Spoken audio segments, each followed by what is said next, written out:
Hi.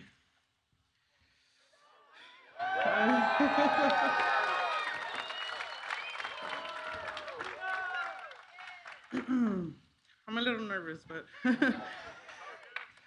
hello, my name is Yudvina Hernandez, and I am a labor apprentice with the Local 300, working on the Metro Purple Line Extension Section 3 project here in LA, my hometown. I didn't start off in the construction industry. I was actually a physical therapist when my sister in law asked if I wanted to go to a training program for the union. I didn't really know what it meant to be in a union, but I said, sure, I'm always open to trying something different. And this is very different. Ev- Eventually, I graduated from boot camp and joined the union. The union has changed my life for the better. I can make a good living and retire comfortably, and I am a level 6 apprentice. I, I love what I do because there is so much room to grow. Every day I learn something new, and my union coordinator are there to support me and help me get extra training. This is more than a job, this is a career. And it allows me to provide for my three beautiful children and family. I also get to be a part of an incredible project like this right in my backyard. I'll always be able to point to this and say, I helped build that. Whenever I can, I tell women interested in working in construction that they should never be afraid to try something new. That's always been my attitude, and this is definitely something new. And now I have the incredible honor today to welcome and introduce the President of the United States. Before you leave, before she walks off the stage, I want her to understand why, for certain, she has this job. First of all, I know I get criticized by the other team for being the most pro-union president in history. There's a simple reason for that. People don't understand how many how many months and years of apprenticeship? Four. 4 years. So they think anybody just shows up for a union job and gets a job. It's like going back to school. It is going to school. And they're the best in the world. They're the best in the world, all of you. I'm not just saying that. The middle class built this country, and unions built the middle class, and you're on this job because that woman said hire local. Anyway, thank you. Thank you.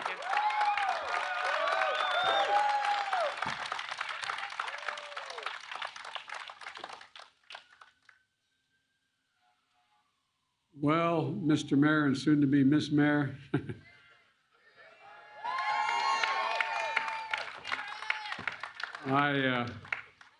Mayor Garcetti's been a good friend for a long, long time. To be really honest about it, I probably wouldn't be standing here addressing you had he not helped me a lot. And thank you for welcoming me to your city. And I want to thank Hilda Solis. I resent the fact she left Washington because I miss her personally, but she love of her job and what she's doing for Los Angeles is so consequential. And a special thank you to California Democrats in Congress, many of whom are here today. Senator Padilla, you're the same way. You jumped in to help me out. You're doing one hell of a job as a freshman senator. I mean that sincerely, and it's noticed by everyone. It's great to see you. Representative Maxine Waters. Whatever Maxine says, I agree with. Natalie Bergon. Natalie, where's Nanette? Where's Nanette? There you are. Sorry, Nanette. I didn't see you back there. And Ted Lieu and Ned Barragon. Ted, there you are. And Linda Sanchez and Brad Sherman. And I just don't want to leave anybody out. And what's her name again? Karen Bass. Karen, you're the best. You're the best. Look, folks, one of the things about a real leader is the place they're trying to lead matters a lot of how much they love the place they live. She loves this city, and she's always working with the people of her district. And I know this is You and Ted are about a block, separated by a street, but you're always working to expand opportunity and a better future for all our children and our families, for this city and all around the country. And you never leave anybody behind. The way you vote, you never leave anybody behind. And that's exactly what this project will do that you all are building. It's going to be a better life for everybody. And that's not hyperbole. Before I begin, let me say a few words quickly about today's report on inflation. Americans are squeezed by the cost of living. It's been true for years, and folks don't need a report to tell them they're being squeezed. Fighting this battle every day is the key reason why I ran for President of the United States. The way I think about it is the way my dad used to talk about it. And he'd say, after the end of the month, when you get your paycheck, after the end of the month, do you have enough to pay for everything you owe, all your bills, and would you have a little left for some breathing room? Just a little bit of breathing room. And that's my view of what is important and critical. And a lot of people are hurting these days. And today's report shows, though, some progress. Overall, inflation was 2% over the last 3 months. That's down from 11% over the prior 3 months. That's progress, but a lot of it is a result of getting the cost of living at the gas pump down by more, not even California now, by more than $1 nationally, and since the start of this summer. And there's a big difference for working folks. But the price of gas is still too high, and we need to keep working to bring it down. And I'll have more to say about that next week. We also need to make more progress bringing down the prices across the board. That's why I just couldn't disagree more with my Republican friends who say the biggest problem in our economy right now is that working folks are making too much money. No, that's the argument. Workers are making too much money and too many people are working. Too many jobs are being filled. I think that's a bunch, as we already said, a bunch of malarkey. The biggest problem is the world's challenge, global inflation and the pandemic and Putin's unconscionable invasion of Ukraine. Here's the deal. Because of my economic plan, we are better positioned than any other major economy in the world to weather the challenges that come through this as a stronger country. We've created nearly 700,000 manufacturing jobs just in the last 19 months. Businesses are investing here in America at record rates. They see what I see, the resilience of the American people and the potential of building an economy from the bottom up and the middle out. Look, when the middle does well and the bottom has a chance, the wealthy do very well. They never get hurt. I'm so tired of trickle down, I'm finished with it. So we're going to keep at it by taking on big pharma and the insurance companies, especially the health insurance companies. With the help of Democrats in Congress here today, I signed the Inflation Reduction Act, which gave Medicare the power that we've been trying to get for the last 30 years, the power to negotiate lower prescription drug prices. We pay the highest drug prices of any nation in the world. For seniors on Medicare, we're capping the cost of prescription drugs at $2,000 a year, even if they're using the most expensive cancer drug in the world. We're capping the cost of insulin, which is 30, 40 times higher than the number I'm going to give you, at $35 a month. You can't go higher than that. Folks, we're locking in savings and health care premiums for millions of people in the Affordable Care Act. And today, I'm announcing the Social Security benefits are going to go up by an average of $140 a month, even as Medicare premiums go down. So, folks, seniors are going to get ahead of inflation next year. For the first time in 10 years, their Social Security checks will go up while their Medicare premiums go down. Here's my final point. We've got an election in the month. Voters have to decide. Democrats are working to bring down the cost of things and to talk about around the kitchen table, from prescription drugs to health insurance to energy bills and so much more. We're standing up for working people and the right to get a raise and get a better job. Republicans are campaigning every day on an agenda to raise your costs. You know, I should point out before I go on a little, the Republican platform so far for this off-year election, led by a Senator Scott from down in Florida, as well as the Senator Johnson from up in Wisconsin. And you know what they argue? This is on paper, that in fact we should be in a situation where Social Security, Medicare, and Medicaid should have to be voted on every single year. Every year. The guy from Florida says every 5. The guy from Wisconsin says no, every year, including veterans benefits. So the idea is you either vote for them or they go out of existence, or you cut them. But you got to affirmatively vote every year. You've been paying into a Social Security account from the time you're 16 years old in your first summer job. It's not fair. And the biggest thing they say they want to do, they want to get rid of the number one priority, and they've spoken to it. They want to repeal the Inflation Reduction Act. That means they're going to repeal the $2,000 cap on prescription drugs, gone. Cap on insulin, gone, at $35. Savings on health care premiums average of $400 a person, gone. Savings on your utility bills, gone. Corporate minimum tax of 15%. By the way, they got very upset with me. You know what I did?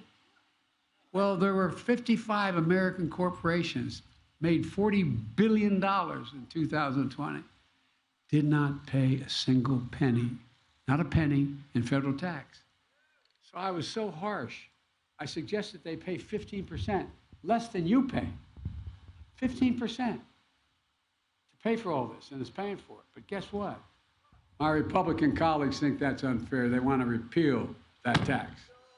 Folks, you know, Republicans are going to make you, working middle-class folks, pay higher taxes than the biggest corporations. And by the way, in every single piece of legislation I've gotten passed with the help of the people here, we have not raised the tax on anybody making less than $400,000 a year, 1 penny.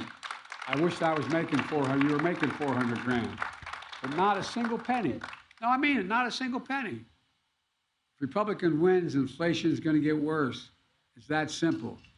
Now to today's event. For too long, we've talked about building the best economy in the world. We've talked about asserting America's leadership with the best and safest roads, railroads, ports, airports, etc. Now we're finally getting it done.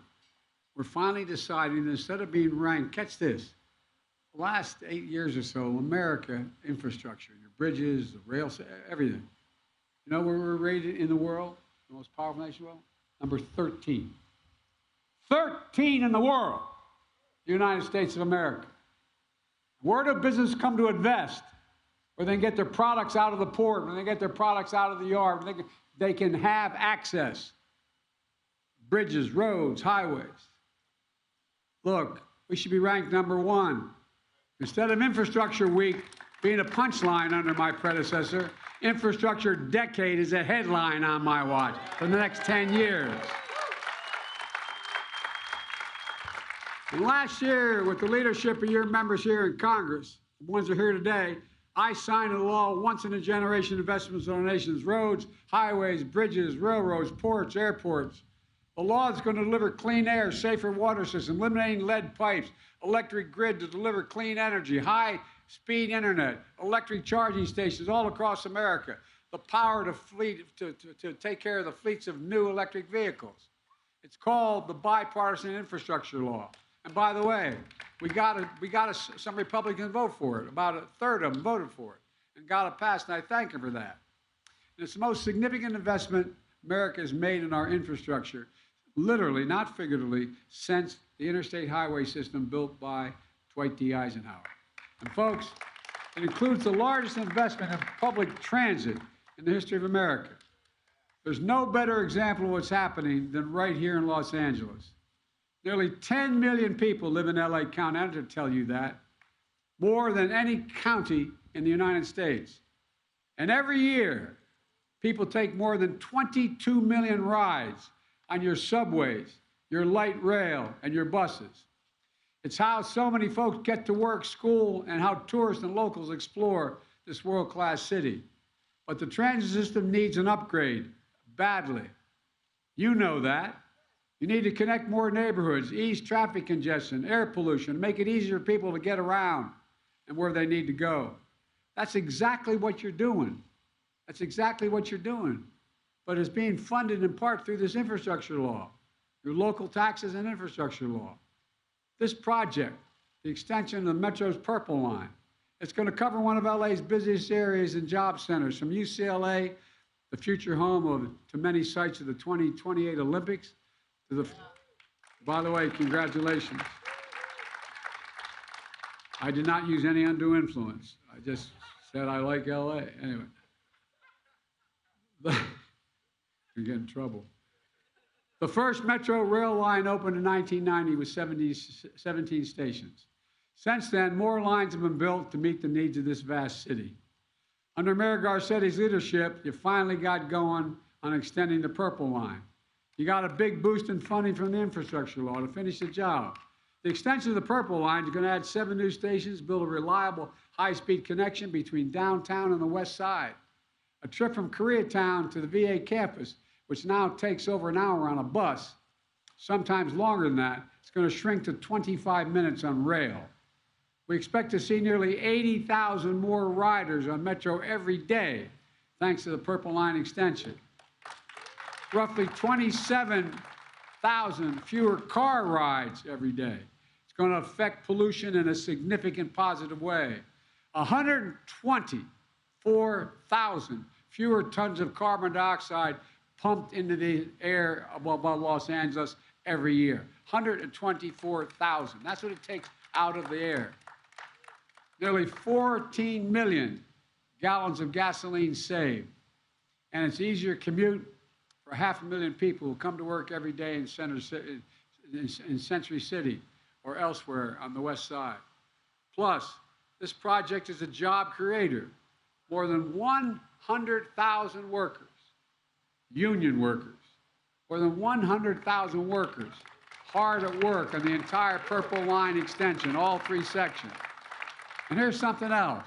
Typically, companies that bid for projects like this one aren't required to hire locals. I mentioned this before, but it's important to mention. When Karen pushed for provision in the infrastructure bill, I didn't even thought about it, to be honest with you, to give agencies like the LA Metro, and thank you, by the way, for what you're doing, Matt, the LA Metro, the power to require contractors to hire local and make sure the projects that transform communities like yours are also create jobs for local people from the communities. Local workers can be the first in line for these jobs, thanks to Karen. I really mean it, Karen. Thank you very much. Look, this is just one project the infrastructure law is making possible in California. For example, we're moving forward with the East San Bernardino Valley Light Rail Project, a project that is close to Senator Padilla's heart, and he has not let me forget about it ever, and I haven't. And they're going to bring fast and convenient public transportation options to one of the busiest travel corridors in America. We're going to help electrify LA's entire bus fleet by 2030. Entire bus electrified. That means every single bus in LA across nearly 200 bus lines will be electric, which will significantly reduce pollution, especially for folks getting on and off diesel buses who have asthma. Folks, diesel exhaust can really affect people's health. That's why we've been helping school districts all across the country, I might add, electrify their school buses to keep kids and avoid childhood asthma. Los Angeles set a goal of 0 emissions for the bus fleets by the end of this decade. We're going to help make sure you get that done. And there's more. America invented modern aviation. We've allowed our airports, though, to lag behind our competitors. Not anyone.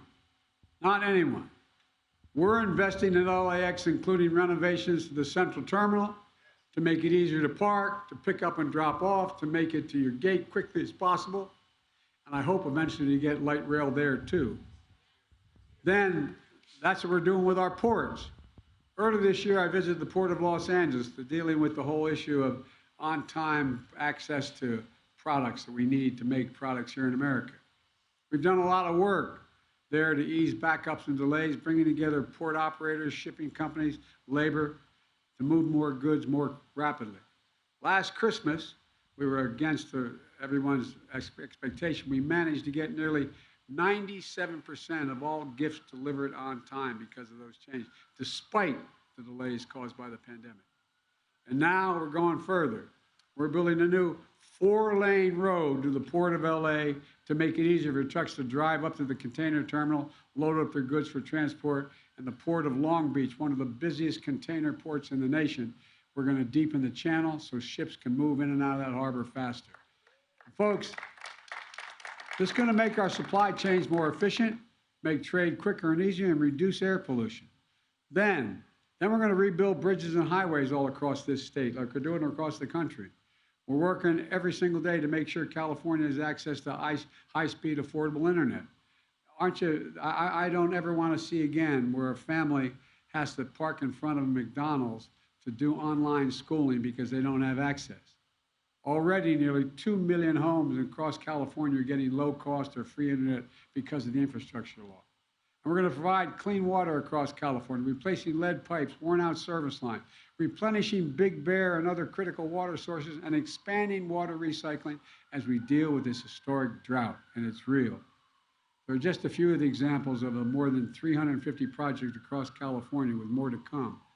And when you see these projects in your neighborhood, cranes going up, shovels in the ground, lives being changed, I want you to feel the way I do. Pride. Pride in what we can do when we do it together. This is what I mean when I say we're building a better America. For most of the last century, we led the world by a significant margin because we invested in our people, we invested in ourselves. We used to invest 2% of our entire gross domestic product in research and development. It's down to 0.7%. This is the United States of America. But along the way, we stopped. Not everyone, though. But I have to say one thing. Even Republicans can get behind this law, although some of them have a funny way of showing it. Last week, you saw it too, an interesting report on CNN. You all may have seen it. I don't know if CNN is here, but they put out a report.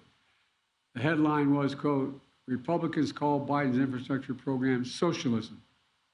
And then they asked for more money, end of quote. At my church, they bless me, Father, for I have sinned.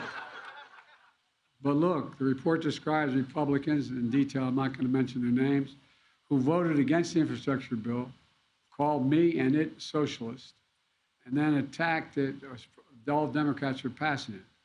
Socialism, radical spending, rushed and irresponsible. Well, now they're quietly and privately sending letters to my administration asking for money. They're talking about how important projects are in their districts and for all Americans. Well, guess what? I'm going to give them the money because it's not about them, it's about the people they represent. As Speaker Pelosi says, they vote no and then they take the dough. Can't make this stuff up. I got to say, I'm surprised to see there are so many socialists in the Republican caucus. Well, even if they voted against it, I said, I promised during my campaign I'd be president for all of America, every American. Whether you voted for me or not, I'm not leaving anyone behind. And we're building a better America together for everyone, even in districts and congressmen who voted against it. Let me close with this. It's been a rough 4 or 5 years for the country. For a lot of your families, things are still pretty tough. Even though you got good paying jobs and health insurance, it's still pretty tough. But there are bright spots where America is reasserting itself. Like here, where the best workers in the world are hard at work building a better future for all of us.